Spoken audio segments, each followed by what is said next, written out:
When we talk about how healthy a country is, our minds usually jump to things like its economy, right? But what about the actual health of its people?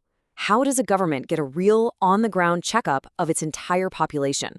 Well, today, we're diving into a global playbook designed to do exactly that. But first, to really get why this playbook is so important, we have to understand the problem it's trying to solve. And honestly, it's a quiet, kind of creeping health crisis that's affecting pretty much every country on the planet. So here's the big question. How does a country stop guessing? How can it get a real, data-driven picture of what's happening with its population's health and maybe spot some dangerous trends before they blow up into a national crisis? The answer, it turns out, is to start tracking the biggest health threats of our time. And you might be surprised to hear that for most of the world, it's not the infectious diseases you see in the movies. Nope, it's the chronic conditions that develop slowly over many years. They're called non-communicable diseases, or NCDs for short. So what are NCDs? Well, simply put, they're conditions you can't catch from someone else. We're talking about things like heart disease, diabetes, cancer, obesity, stuff like that. They are the leading causes of death and disability all over the world. But here's the crucial part. They're often linked to things we can actually change, like our diet, how much we exercise, and the environment we live in. So, to fight this huge global challenge, the world needed a single, standardized playbook, a method that any country, whether it's rich or poor, could use to get a reliable snapshot of its health risks. And that is where the WHO STEPS approach comes into the picture. The whole philosophy behind STPs is built right into its name. It's got to be simple so that countries with limited resources can still do it. It's sequential, meaning it builds a complete picture piece by piece. And most importantly, it's standardized. That means we can compare data over time and even see how different countries are doing. And this isn't just about collecting a bunch of numbers to stick in some dusty report. Not at all. The whole point is to give countries the tools they need to plan better.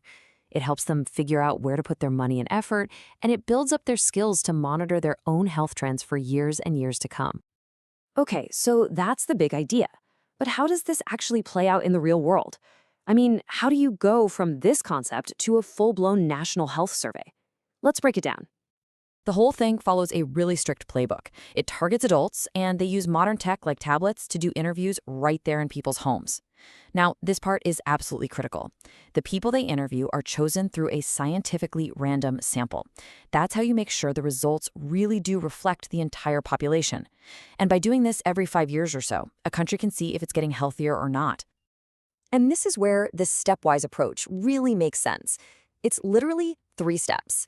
Step 1 is just a conversation, basically a questionnaire where they ask people about their lifestyle, tobacco use, what they eat, if they're active. Step 2 is where they do simple physical measurements, things like height, weight, and blood pressure. And then step 3 goes a little deeper, collecting small biological samples to check for things like high blood sugar or cholesterol. Put them all together, and you've got a super comprehensive health profile. And believe me, none of this is done casually. There's a super rigorous process going on behind the scenes. Every single survey has to pass strict ethical reviews, and all the field workers get standardized training so that everyone is doing things the exact same way. The entire data collection is a focused, professional effort that usually gets wrapped up in about 2 to 3 months. All right, so all this amazing data has been collected, ethically and systematically. So what? I mean, what happens now?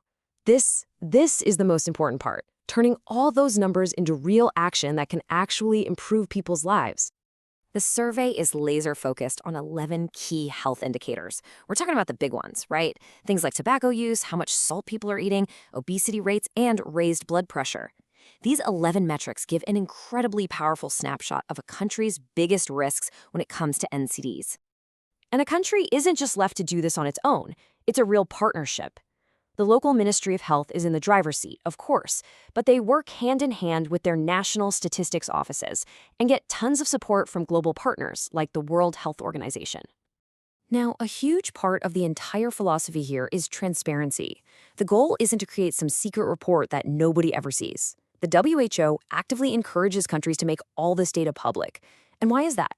Well, because when researchers, journalists, and even just regular citizens can see the data, it drives new ideas and holds leaders accountable for actually doing something about it.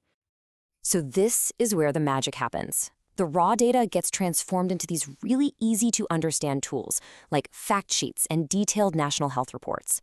These are the very things that policymakers grab when they need to make huge decisions, whether that's launching a new public health campaign or even passing new laws. So let's bring it all home. We've talked about the problem of NCDs, we've seen the tool designed to measure them, and we've walked through the whole process. But at the end of the day, why does all this data really matter? It all comes down to a really simple but powerful truth. You can't fix what you can't measure. The STEPS approach provides the hard evidence, the real data that's needed to create smarter, more effective public health policies. And those policies, whether they're about promoting exercise or cutting down on salt in food, those policies can literally save millions of lives. And really, that's the power of this whole thing. Good data makes the invisible visible. It takes millions of individual, private health struggles and turns them into one clear picture that demands action. So it kind of leaves us with a question to think about. What are the invisible health trends happening in your own community that really need to be brought into the light?